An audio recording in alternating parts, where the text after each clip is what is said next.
வந்துட்டு எங்கே சேர்க்கறதுன்னு தெரியாமல் எல்லாம் ரொம்ப குழப்பம். பாப்பா போயே ஆகணுங்கிற ஒரு இன்ட்ரெஸ்ட்டு. பார்க்கலாம்டா கொஞ்சம் வெயிட் பண்ணு, மேம்லாம் நல்லா பேசுகிறாங்க, நிறைய ஸ்டூடெண்ட் படிக்கிறாங்கன்னு சொல்லி எவ்வளோ காம்ப்ரமைஸ் பண்ணோம்.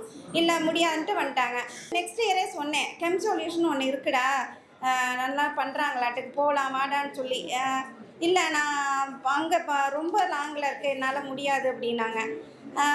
அப்புறம் ஜெரினுடைய அப்பா மூலிமா நாங்கள் எங்கள் டாடி வந்து நம்பர் கொடுத்தாங்க ஃபஸ்ட்டு என்கிட்ட தான்.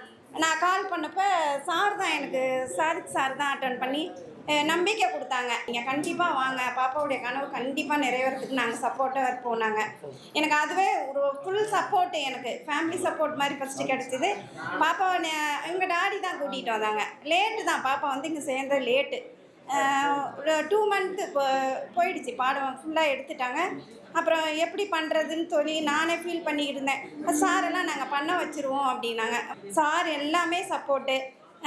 மேம் சுகந்தி மேம் பர்சனலாக இன்னொரு அம்மா மாதிரி தனியாக குரூப்லேயும் வந்து பாப்பாவுக்கு டவுட்டு கேட்டாங்கன்னா எனி டைம் கிளியர் பண்ணுவாங்க. ஃபிசிக்ஸ் வந்து பாப்பா சொன்ன மாதிரி ரொம்ப அவளுக்கு கஷ்டம்னு சொல்ல முடியாது, அவளுக்கு எனக்கு வராதுன்னே ஃபீல் பண்ணான். அப்புறம் சார் சொல்லுவாங்க, சாருக்கு நல்லா புரிகிற மாதிரி எடுக்கிறாங்கம்மா, நான் கண்டிப்பாக வந்துடுவேன், நல்லா பண்ணுறாங்க. சார்கிட்டையும் நான் இடையில பேசுவேன். எல்லா ஸ்டாஃபுமே பாப்பா வந்து சொல்லுவாங்க, நல்லா எடுக்கிறாங்கம்மா. நான் இப்போ 2 மாதம் முடிஞ்சு தான் வந்தேன். ஆனால் எனக்கு வந்து எக்ஸ்ட்ரா டைம் கொடுத்து பண்ண வைக்கிறாங்க. டெய்லி டெஸ்ட்டு சூப்பராக பண்ணாங்க, மார்க் வந்தது.